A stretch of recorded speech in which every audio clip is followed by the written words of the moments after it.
किसान भाइयों एवं बहनों नमस्कार।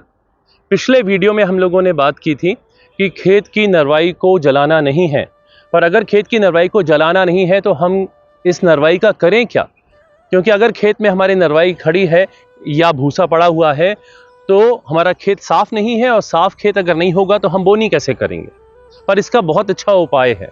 उपाय ये है कि एक बार जब खेत की कटाई हो चुकी है तब आप खेत में भूसा बनाने का यंत्र चलाएं।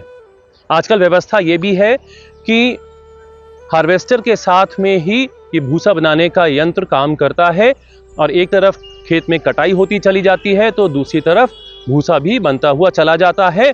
और भूसा बनाने के यंत्र में एक ऐसी व्यवस्था होती है कि वो भूसे को बांध भी देता है गट्ठरों में, तो इसको उठा के सही जगह पहुंचाना भी आसान हो जाता है।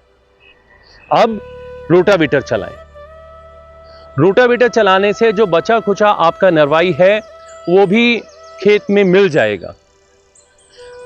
अगर खेत में अभी भी कुछ बड़े ठूंठ आपको दिख रहे हैं, पत्थर दिख रहे हैं, नरवाई के बड़े हिस्से आपको दिख रहे हैं, तो उनको आप बिनवा लें और बिनवा के उनको खेत से आप बाहर कर दें।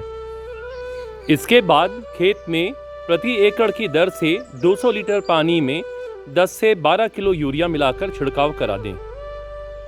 छिड़काव करने के बाद में खेत में आप जुताई करवा दें। अगर पिछले 3 सालों में खेत में गहरी जुताई नहीं हुई है तो खेत में आप गहरी जुताई करवा दें, जो 65 हॉर्स पावर के ट्रैक्टर से ही होती है, और लगभग 9 इंच से भी ज़्यादा गहरी ये जुताई होती है।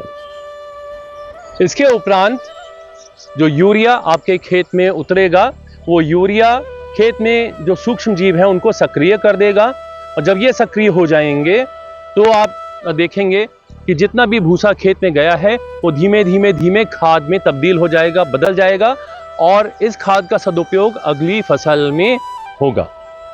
इसके अलावा खेत में आप अगर यूरिया नहीं डालना चाहते हैं तो आप गोबर की ठंडी पकी खाद का उपयोग भी कर सकते हैं।